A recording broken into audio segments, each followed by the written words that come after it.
Notre faute, pour ne citer que cela, des secteurs entiers de notre économie, vitaux pour notre souveraineté nationale, ont été bradés au profit d'intérêts étriqués et purement personnels. Le coton et les intrants agricoles, est-il besoin de rappeler à quel point ce secteur est contrôlé par le capitaliste sanguinaire Talon? Au premier jour de sa mandature en 2016, l'une de ses premières décisions marquantes a été le prélèvement de 12 milliards d'euros francs CFA décaissés dans le coffret de l'État pour sa poche, suivi immédiatement de la privatisation à 100% de la filière coton au profit de sa société Sodeco et l'éradication définitive de la Sonatrach. Aujourd'hui, il ne se contente pas seulement de dominer la production et le commerce. Il contrôle la location des moyens de transport et même le carburant destiné aux véhicules qui vont chercher les récoltes dans les champs. Résultat, lui, il est multimilliardaire et les co-constructeurs, eux, restent parmi les plus pauvres de la France.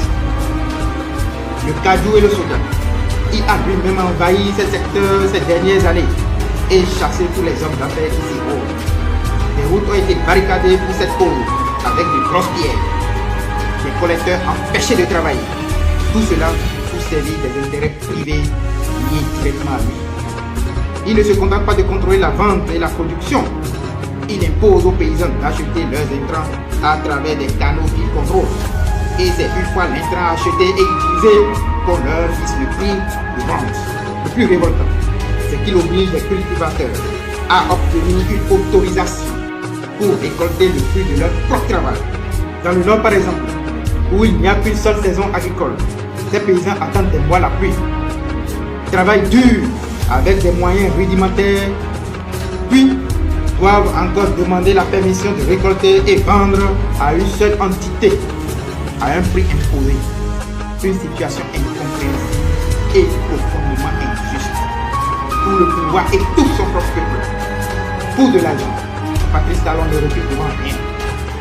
Rappelez-vous, en 2012, lorsque Yahya Boni, alors président de la République, dans l'intérêt de la nation, a voulu modifier le contrat de PVI signé entre l'État et le capitaliste Talon, ce dernier a littéralement rugi et a même tenté de l'éliminer physiquement.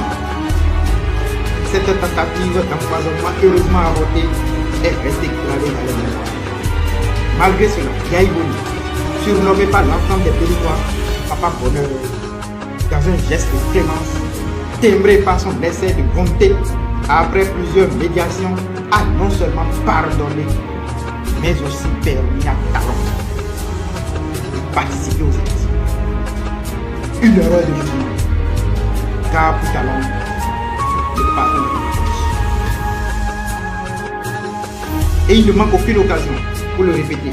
Des années plus tard, ce même Yahya Boni, ancien président, a été séquestré et assigné en résidence surveillée pendant plus de 50 jours pour avoir dénoncé l'injustice, l'exclusion et la composition monocolore d'une assemblée municipale.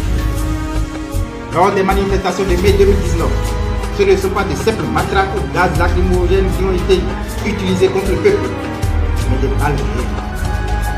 Des innocents ont perdu la vie pour avoir réclamé leur droit légitime à une élection juste et équitable. D'autres ont reçu des balles depuis leur maison.